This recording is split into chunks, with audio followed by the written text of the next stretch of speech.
this is Everyday Expertise, and I'm Angela, and I'm here today with Audrey Winzeler, Heather Sounik, and Katie Zaback of the indie game studio Zwinzler Games. So far, they've released 2 games, Victimized and Make Ends Meet. Hello! Hello! So first, can you each describe your roles in the company? So I'm Audrey. We don't really have official roles, but I tend towards more of the coding side of things. I've recently adopted the role of marketing manager, so I've been taking over that. I'm Katie. I'm half engineer, coding programmer, half graphic design person. Those are my main 2. Yeah, I do mostly the audio, but recently I've taken more of a role of game design, and also I've started doing some more coding of my own. So Cool. So how did you all get started in game development? So we all went to college together in Ohio at Miami University, and we started out as friends in the marching band there. Mm-hmm. So we all have kind of different backgrounds. Katie's background's in education. Mine is in programming, and Heather's in music. So we kind of wanted to mix all of our almost talents together in a field that we were passionate about. So we all like playing video games. We thought that it would be a good creative project that we could all do together. We just decided to go for it pretty much right when we graduated. Well, speak for yourself. I had graduated already, and I was in grad school. So luckily did graduate again. Yes. Count that as a win. And so why did you decide to start your own studio instead of just going off into the job market? Yeah, that's a good question because, so like I said, so we both have actually academic backgrounds in computer science. Audrey you got a bachelor's in computer science? Yeah, okay. And then I got a minor in computer science alongside my education degree. And then when I was getting my master's, it was in computer science. But I think that what I think all liked about games was the more, I guess, creative aspect of it, the more, I guess, the art side of games where you don't often get that in computer science. And then that coupled with, so our studio is really focused on making games that deal with social issues that we care about. That was something we talked about a lot when we were first developing our studio.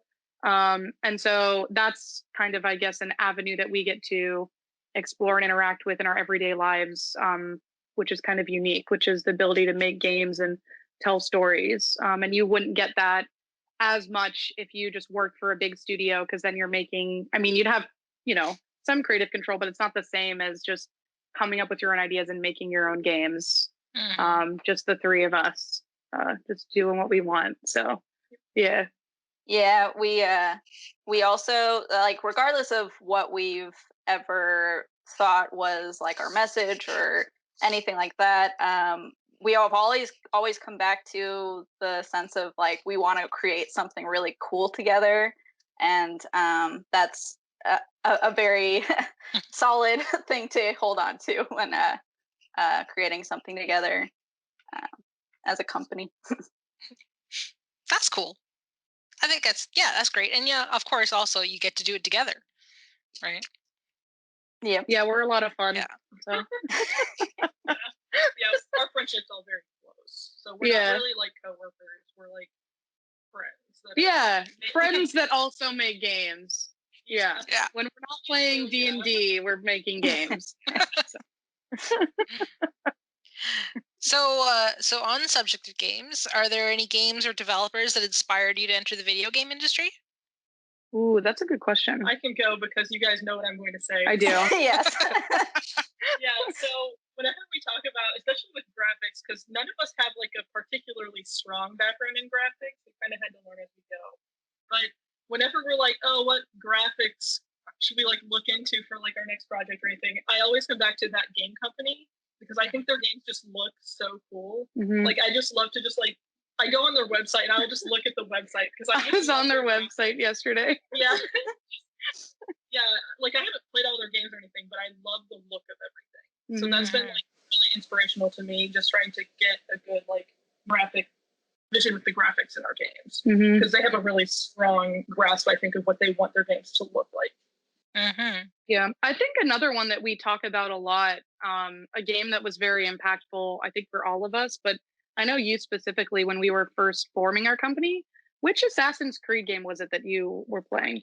Assassin's Creed 3? Yes. Yeah, that one has such a strong story, and a story that's not just, I don't know, like a bunch of white dudes just doing whatever. Yeah, that's the one that's about the main character is Native American. Yeah. And he's around, I think it's during the American Revolution. Yeah. So just seeing that story kind of play out and all the implications kind of from a side that you don't normally see.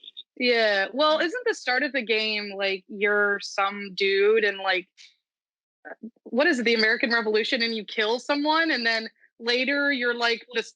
Yeah, you're the son of like the mom you killed or something. Isn't that the plot? It's so long ago, I don't remember. But when you were playing that game, I think that we talked about that game a lot when we first started our company, because that was kind of the first time that I at least had ever seen a game that talked about anything that seemed, I guess, important almost. Like most of my gaming experience is like Mario and then, like Call of Duty and stuff like that, where it's just a lot of like shoot 'em up, Grand Theft Auto kind of things. That was my understanding of what games were. And I remember I would watch you play through that and I was like, oh, wow, this is really cool. Like, this is telling a story that's, I guess, important in a way that maybe just like going fast in cars can be important, but maybe isn't as important. So, yeah, I remember us talking about that a lot. Yeah, something we've talked about a lot through like multiple discussions about what games we want to do, and the games that we've created so far have to do with like perspective, a lot with perspective. So that really ties into the whole Assassin's Creed 3 aspect. That's cool. So I believe your latest release is Make Ends Meet, correct? Can you describe that game for someone who's never seen it? Yeah, so Make Ends Meet is kind of like a relaxing puzzle game. We wanted to do something with more of a unique puzzle mechanic because it's mobile. So in the mobile sphere right now, there's a lot of the same kind of mechanics going on. There's a lot of like match threes. And match threes kind of a big one. So ours has a drawing mechanic. So you draw around circles on the screen to collect them, and you have to get a certain amount to progress through the game. So, yeah, and it has a 1920s aesthetic, kind of roaring 20s American for people outside of the US. They do exist. Yeah, so we have like the New York roaring 20s theme going on, the music and the art style fit that. And then it's called Make Ends Meet, both because of kind of the make ends meet, like in your like living, how you need to make enough money to like make it to the end of the month, make it to your paycheck, and then also make ends meet. Literally, when you're drawing your rope around the circles, you have to make the ends of the rope get together. Yeah. So Make Ends Meet is kind of a interesting game. So the issues that we wanted to talk about with that game were issues of income inequality and kind of predatory loans. That's something that we have a little bit of personal experience with. For starters, we've all taken out student loans and we're from the US. So as it goes, we're familiar with that. And we wanted to make a game that sort of gave people the experience of really trying to understand what it means to start off with less and how difficult it can be to save up or to progress. That's, I guess, kind of what the game is about. So yeah, you have a certain amount of rope for a series, and then as you're drawing around the circles, you have to basically manage your rope for a series of levels in order to pass on and move to the next one. Yeah, and if you run out of rope, you can take out a loan to get some extra rope, but you got to pay it back. And if you save rope, if you have extra at the end, that translates into coins, which you can use to get some of our fun power-ups for the game. So yeah. And it's mobile. Did we mention that? Yeah, no, you mentioned that. Okay. Yeah. That's pretty cool. What would you say is your biggest hope for the game? I can go for that one. I think that my biggest hope for the game is that there's at least one person who plays it who thinks about, I guess, income inequality and poverty and I just socioeconomic issues in a new way because of the game. That would be my hope. If we've done that with at least one person, I would say that the game is a success. And we've seen a little bit of that. We before coronavirus happened, we took this game to in-person events, and we could see people play it. And they seem to get it when the first loan pop-up happens. They'd be like, "Oh crap! Like this is like difficult," and they would like kind of see the parallels right away. Yeah, we would get very strong reactions from people. They'd be going through being like, "Oh, well, who cares? I'll just use all my rope, whatever." And then the little guy pops up being like, "Do you need a loan?" And they're like, "Oh no, like I've made a huge mistake," right? So that's always been those are the funny moments, man, when people play test. Yeah, that's always hilarious. Yeah, I think that's great when they come up assuming that it's like a fun game, goofy, silly, or something like that, and then they're just hit with that loan. It's like, oh, okay. Oh, you're trying to teach me something. I gotcha. So like we've been saying here, you've shipped the game. It's available on platforms now. How has your experience been so far? How's the reception been? So we it was it's hard to make it in mobile, especially as an indie studio, and we have a very low marketing budget, which is mostly just going towards like keeping our website up and things like that. So it was a bit of a slow start. We ended up on some sort of list somewhere on the apps. So we got quite a few downloads from that. It hasn't been a huge like financial success, but we weren't really going for that as much. We're going for a lot more like exposure with this game. We wanted to kind of try out like doing different marketing things just to kind of see what worked and what stuck and just kind of get our name out there, which we think that happened with this. And just getting people to download it, which we've gotten, I think, more downloads than we expected after it was, It kind of took off all at once. Yeah, it was crazy. Yeah. Well, so when we made our first game, which was Victimized, that was kind of the game where we thought to ourselves, let's like see what it means to make a game because we'd never made one. So we were like, let's make one and like put it out there and kind of see what that means. And so for us, this game was about sort of making a game, but actually trying to, market it and get people to play it. So with Victimized, we never went through the process of taking the game to events. That was something we did that was new for this game. We actually man, it was brutal. We took an alpha version of this game to an event, and people do not hold back when you take games to events. They show up. Sometimes they just look at your game and then they just walk away. Sometimes they play it for 2 seconds. They're like, I'm frustrated, and they leave. But so we took this game to so many different events, and that was, I think, really, really rewarding. And we were hoping that, in taking it to events and also marketing it and kind of talking about it more on social media. Reaching out to like news places. Yeah. So there's a couple articles that were written about it. Yeah. That didn't happen. That was cool. Yeah. We got like a Pocket Gamer review. That was cool. Yeah. And we like made a press kit for this game and emailed people. And so I think in that way it was a huge success because people have played it and downloaded it in a way that it's weird. If you make a game and just put it on the App Store and don't really say much about it, not many people download it. So it was cool having, a lot of people actually play our game. That's awesome. Yeah. Have you considered putting it out on other platforms like Steam and stuff like that? Yeah, not for this game. We're not going to do that. Mostly because there's a pretty strong touchscreen mechanic. Okay, so it would be difficult to port to like PC or anything like that. And then the other reason would be we kind of satisfied what we wanted to, I think, in a lot of ways with this game. Yeah, and we reached our goals. Yeah. We exceeded our goals by a lot. Yeah. Yeah. And so now as a company, we're actually right now in the process of formulating what our third game is going to be. And that one we've actually talked a lot about how we want it to be more console portable as opposed to just a mobile game. So that's something we're looking to do with our next endeavor. cool.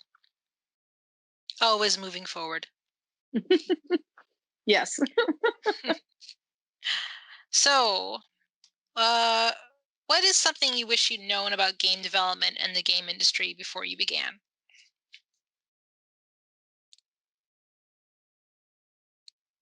I have an answer to this, not to horn in on all the questions.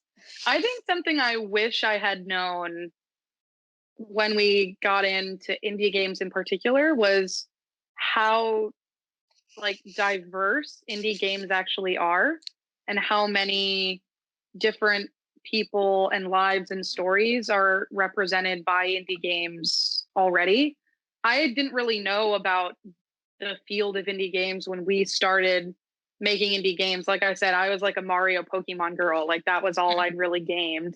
So I think that something I wish I'd known is, I guess, how cool a lot of people are in indie games, because I think that we could have reached out and sort of found people in communities earlier, I guess, if at least I had known that. I don't think any of us really knew the scope of like how many people are, man, just out here making games and are really cool. That's something I wish I'd known when we started.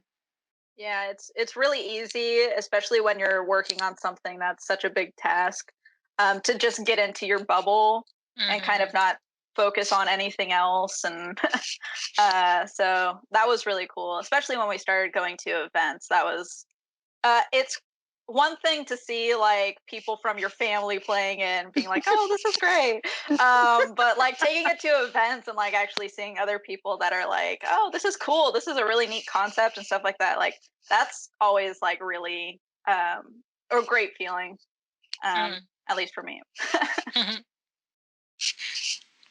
I think for me it was almost, and maybe we didn't learn this until even after Victimized, was just how important marketing is. Like, yeah. Make sure you're getting on Twitter and like having a Facebook page that can actually update and things like that. They like really matter. And we did a crowdfunding campaign that I don't think that we would have been successful at all without like just being on top of our like Facebook page, which that wasn't something like when we were like, we're going to make an game company. We weren't thinking about like what we were going to do on Twitter, but that quickly became very important. And I think it would have been helpful to even start thinking about that earlier and kind of knowing who was going to take care of those kinds of things earlier. Yeah. And also that's fun. Like Heather said, like I was like, oh, marketing is one of those things you just have to do. And sometimes I honestly still feel that way. Like, especially when I feel like get on Twitter, I'm like, oh, okay, gotta get on Twitter. But yeah, like going to events is so rewarding. And I would never have guessed that, because I'm also very like introverted. So I'm like, what? Go talk to people in real life? Like, this is terrible. Why would I do that? But it's so rewarding having people play your game, even if they hate it. Like, even the people who come by and are just like, this sucks, and then they move on, that's still like, I don't know, it's just cool. It's cool to see like different people and what they think of your game. And yeah, like Heather said, there's nothing cooler than someone you don't even know, who you know because, you know, 5 other people have just walked by and not played the game, will sit down and play your game for like half an hour, which we've had at events. People will just pull up a chair and play our game, just not even talk to us, just for like a full half hour, just go through and play. I'm like, oh my gosh, like that's so cool. It's almost like the people that don't like it make you feel better about the people that do.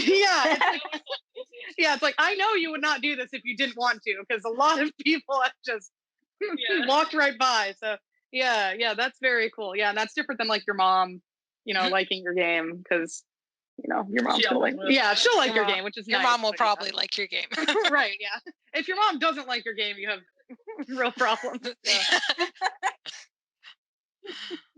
Then you have to really like look back at your subject and be like, what am I offending my mom with?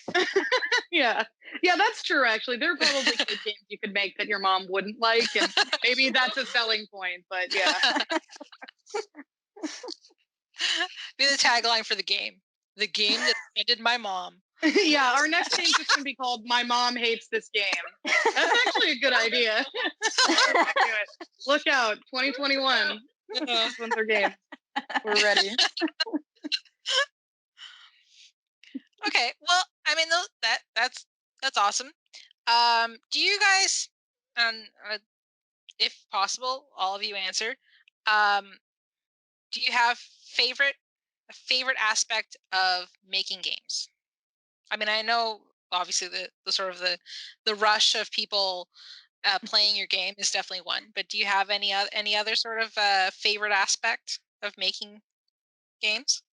I mean, I have one because I'm always the one to do it, but it is it's so stressful, but it's also just feels like a huge relief hitting the publish button to release the game into the world. Like, because I mean, getting an app published, and I'm sure it's like this on Steam and all platforms. It's a whole process. You have to like make sure you have everything set up right, you have to have the storefront ready, and you have to like make the whole game. So like finally just hitting publish, like I'm not even thinking about I hope people download it. I'm just like, we did it. That actually goes for something I wish we'd known is getting a game on a like platform is kind of like a whole task. It's not just putting it on there. Like you have to like know things and like it's like a whole ecosystem. So that's good. That's satisfying. Yeah. I think for me, my favorite aspect is I've found quite a lot of joy in making all of the graphics. I made all the graphics for Make Ends Meet? I'm trying to think. I don't want to sell anybody short. I think I made all of them. And, we tag team on the Victimized graphics, but I've found it surprisingly gratifying. Even we'll do game jams and stuff, and making the graphics for that is always so rewarding. And it's something that, I think, I don't know if we mentioned this, but our game company is something we do sort of on the side. Like we have full-time jobs and stuff like that, in addition to doing this. And art is something I don't get at all in any other part of my life. So that's, I think, my favorite part is making all the graphics because it's super fun and it's kind of a unique experience that you can't replicate. I don't know. So that's probably my favorite. So for me, in general, it is what I was talking about before when I was saying like the community aspect of it, like making something together and putting it out there in the world. I just think that's so cool. But specifically, more recently, I've been finding a lot more joy in. So recently, we all did something where we each did a game jam over the course of about like a month or so. And Katie and Audrey are much more skilled with coding. I have only done a very small amount of coding. So it was a huge task for me to try to code a game by myself for the first time. And I obviously had their help, but just being able to code something and like put it out there, I thought was so cool. So it was so rewarding just to see it go. The best part of game development is when it's over and you've done it already. I mean, I do feel that is somewhat true. The fact that I feel proud of what I've done. Well, that's how like a lot of coding is it's deep frustration right up until the moment when you figure it out and it works. Then you're like, yes. Coding is a lot of just frustration and then success. Yeah, coding is like chasing the highs. Like, all right, we're gonna just like hate this for like 3 hours and then boom, you figure it out. You're like, honestly, I feel like an aspect of it is that you're just so frustrated for so long that when you finally succeed at something, it's just so gratifying. And it's so powerful. Yes. I mean, I had that experience. I was looking for a bug that we somehow created together. We both coded together. Always in the same area of the code. It was not a good situation, but I was looking for probably like 3 weeks. Yeah. It was so frustrating, but like probably one of my favorite coding moments during Make Ends Meet was finding that bug finally and fixing it. And it's always something so simple. You're like, oh. Yeah, that one was not. I don't, okay, fair enough. Not always, but for me, it's always dumb mistakes. It's like, oh, negative instead of positive. Oops, that's always me. Off by 1. Oh man. But yeah, the problem solving aspect of coding is my favorite thing. I don't do graphics. You should let me do graphics. But yeah, I like all the way into the code and just try to figure out what the problem is. Yeah, that's fun. Yeah, I mean, it's totally normal. It's totally normal. I've talked to a lot of game designers now, and you have people who love the beginning of the process. There are people who love the middle, and there are people who love the end. Yeah. I've never met anyone who likes the middle. I want to meet them. They seem well. Was that you? Oh, okay. You're well adjusted. The beginning's great because everything's beautiful because it's just your little conception in your mind. Everything's perfect. Then the middle is like, oh, everything's difficult. And no, then you get to the end and then you're like, boom, did it. This is why we work, because all three of us have different ideas. Yeah, we all like different parts. I'll just see you guys at the end. That's important in a partnership, that you all complement each other. Mm-hmm. Yeah. So, do you have a least favorite? Something that frustrates you? Well, other than the whole middle part, no. I think actually one of the things that's both very rewarding but also very frustrating can be because we work in a group. Sometimes sort of aligning all of our ideas and our like creative passions, I guess, together when we're initially conceptualizing a game can be difficult. I think ultimately it's rewarding, but that can be hard. Like we kind of have a joke where, I guess me in particular, but like sometimes I in particular will get very like stuck on like, oh, I think this is a good idea and I think that we should do it. And I think that that can be frustrating when I'm like, why don't you see that this is like a brilliant idea that we should do? And then kind of, I guess, trying to figure out a way for, I guess, all of our brilliant ideas to mesh well together ultimately creates a better product, but sometimes that can be a little bit frustrating. I don't know. I think that, yeah, we all have strong personalities, I think, and we're all like friends, so we can get into very heated arguments. Let's get into it. What am I talking about? Yeah. Ultimately good, though. Like, we wouldn't have the games that we have if we didn't get into those arguments, so. Yeah. I mean, my least favorite thing so far is something very specific to make it neat. But when we were going to the in-person event, we had to make hundreds of bow ties. We decided that we were going to hand out bow ties at this event, which was, it worked. Like, people were wearing them around and asking each other where they were from. So it was like a good marketing strategy. But we had to hand make hundreds of bow ties. And I don't do well with repetition like that. So that is, we're never doing, I'm not doing that ever again. You don't want to make little hats for our next game or something? Favorite thing. Actually, yeah. The good thing is we're not a bow tie making studio.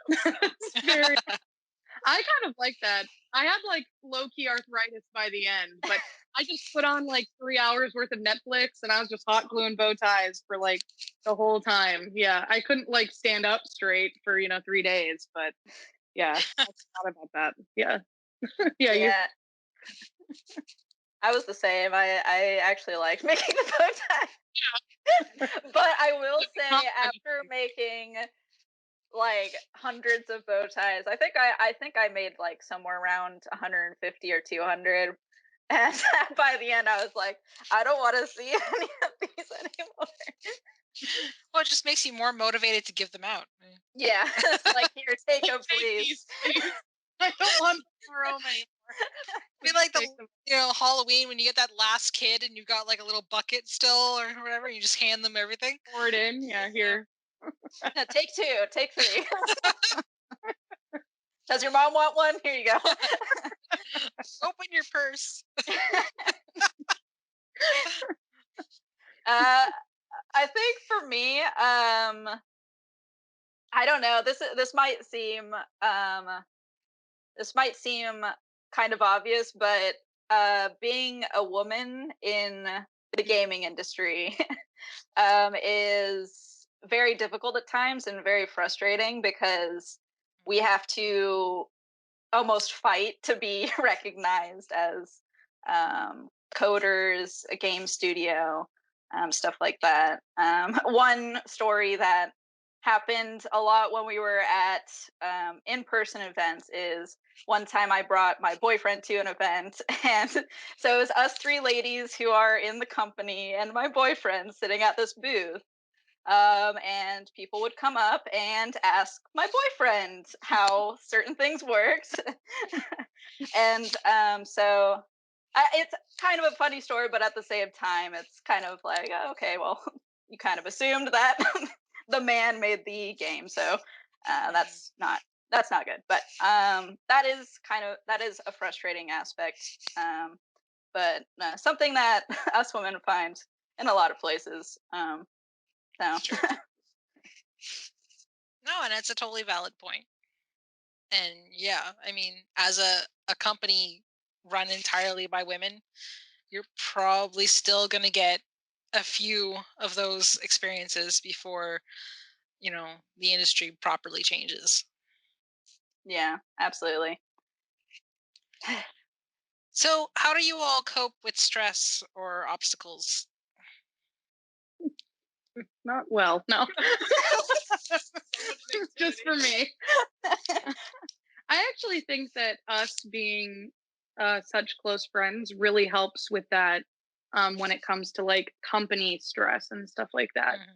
I feel like when we're, in crunch mode or, we're up against deadlines, submission deadlines, or just internal deadlines, I feel like our ability to lean on each other and have I feel like very open and earnest conversations in a way that doesn't always happen in like a normal workplace really helps us to be like a strong company and a Mhm. strong partnership. And so in that way, I feel like we cope with stress as a company very well. Yeah. Yeah, I don't think we're very focused on making sure everyone's like just splitting the work exactly evenly or like making sure everyone's carrying their weight. Like we're not as worried about that. I think like if we were all like on like a contract together, which like making sure everything was equally split up, it would be more of a concern that way. But I think it's more like we feel like we can just pull each other in whenever we need help, or like just send out a message being like, hey, I'm like dying, I have so much work to do, or like my like day job is really bad this week, or something like that even, and like we can just kind of lean on each other when we need it. Yeah, that's one of the unique things I think about our partnership is that, we can be very earnest about things going on in our lives. So there's been moments for all three of us where, things happen in life and things go on. And in those moments, I feel like we've been pretty successful at being like, okay, like you're kind of in the penalty box this week, right? Like you have other stuff going on. And so, other people sort of pick up the slack and we can sort of carry forward. And I think that that's been a very positive aspect of our company. We're able to sort of, cope with that better than if we were, Yeah. 3 hours or 5 hours or 30 hours, then I'm done. And, you can just, go do whatever. I'm going to be over here in my armchair. Yeah. Yeah, I think at the end of the day, if we have like a stressful discussion or something blows up, kind of, at the end of the day, we can all be like, well, we're friends. We like each other. We know each other. We want to be friends. So we're going to bring this back and talk it out and figure our stuff out. So that's always a great benefit because, I mean, if you're not friends with a person, it's a lot easier to just say, well, whatever. But Yeah. we all want to be on good terms with each other, obviously. So. Yeah. Well, I mean, yeah, it's amazing how good of a partnership you can have when there's such a foundation of mutual respect, which doesn't always exist, in the business world, or such a deep level, I guess, of understanding of each other, because we've known each other for, I don't know, 1,000 billion years. How long? Me and Heather have known each other since we were 13. So yeah. Once you've been 13 together, that's ride or die. Yeah. And then we've known each other since 18 years old. So it's been a long time, and we have just really strong trust between each other. So. Yeah. Well, that's good. So, other than your bow tie marathon, have you guys had to deal with any crunch? Yes. Yeah. How many times? A lot, I feel like. So when we released Victimized, our first game release, we were unprepared, I think. Yeah. So we didn't. I don't even think we had our website fully up when we announced the release. Yeah. So when we've been doing crowdfunding campaigns, so we wanted to make sure we had everything out on time, and we set a launch date and we like posted it everywhere. And then Katie had to go do the website. Yep. Heather was like making last minute music and graphics and things for the game, and I was just trying to like sort out all of the Apple Store and all of that, and it was just so chaotic. And we had like no schedule, so that I think we were a little bit better put together for Make Ends Meet. Yeah.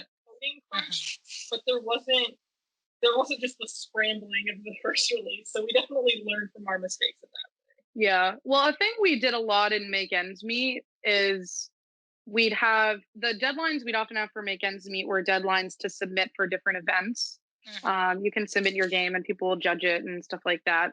And we would just be, suddenly get really excited about some new feature we wanted to have in the game, or, we were in development as we were submitting to events. We're like, oh, it would be great if we got, this thing in, before the deadline. And we'd be, like, oh yeah, let's try and do it. But sometimes that meant, midnight, 2 a.m. coding sessions, last minute graphics, all of that stuff. And sometimes those features made it in, sometimes, it doesn't happen, but that's usually where the crunch comes from, I think, for us thus far.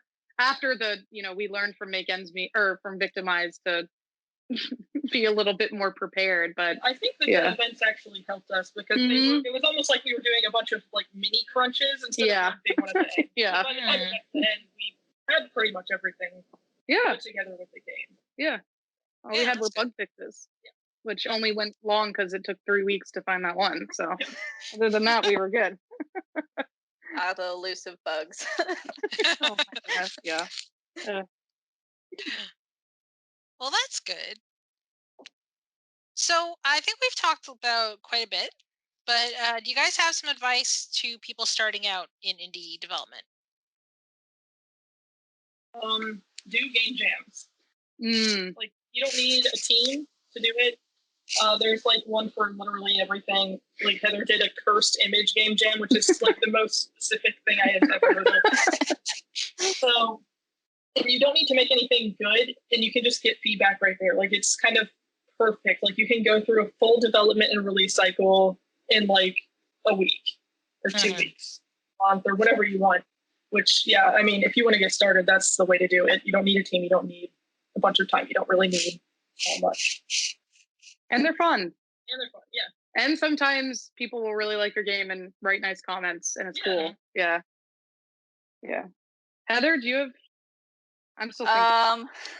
I'm kind of thinking. The game jams are really great.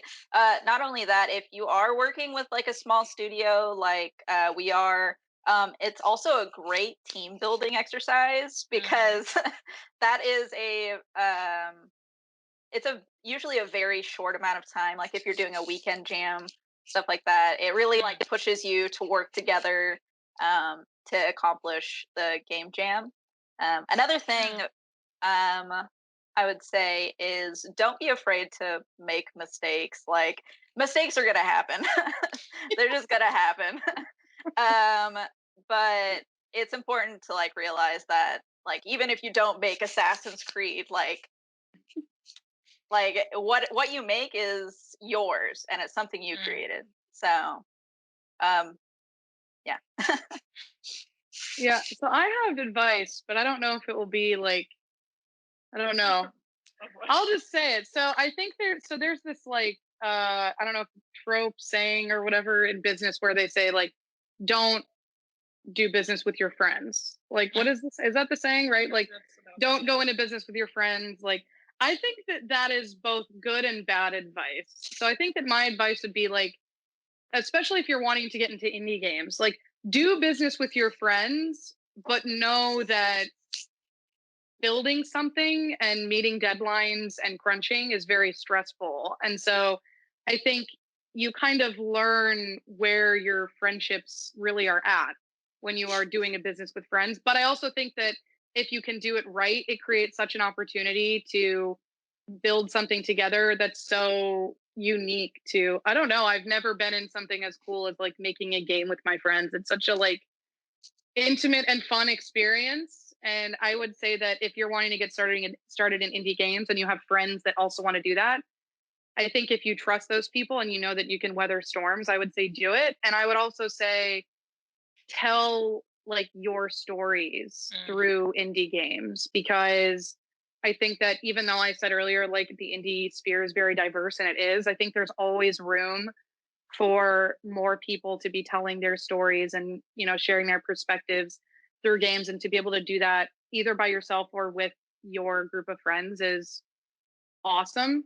And if you're scared to do it, you should just do it. Like, even if no one plays your game, it's still going to be awesome. So like, why not do it? I don't know. Yeah. Plus, there's still a game out there with your name on it. Yeah. Put that up on your shelf. Once you have one game out, then I know who you are, and then you can game up. So, yeah. Because I mean, again, like Victimized didn't get played that much. No. Make Ends Meet was a big step up and helped get our name out there, and hopefully the next one we can just keep going. Yeah. So you don't need to like start out with huge goals of conquering the indie game industry. Just do something, I guess.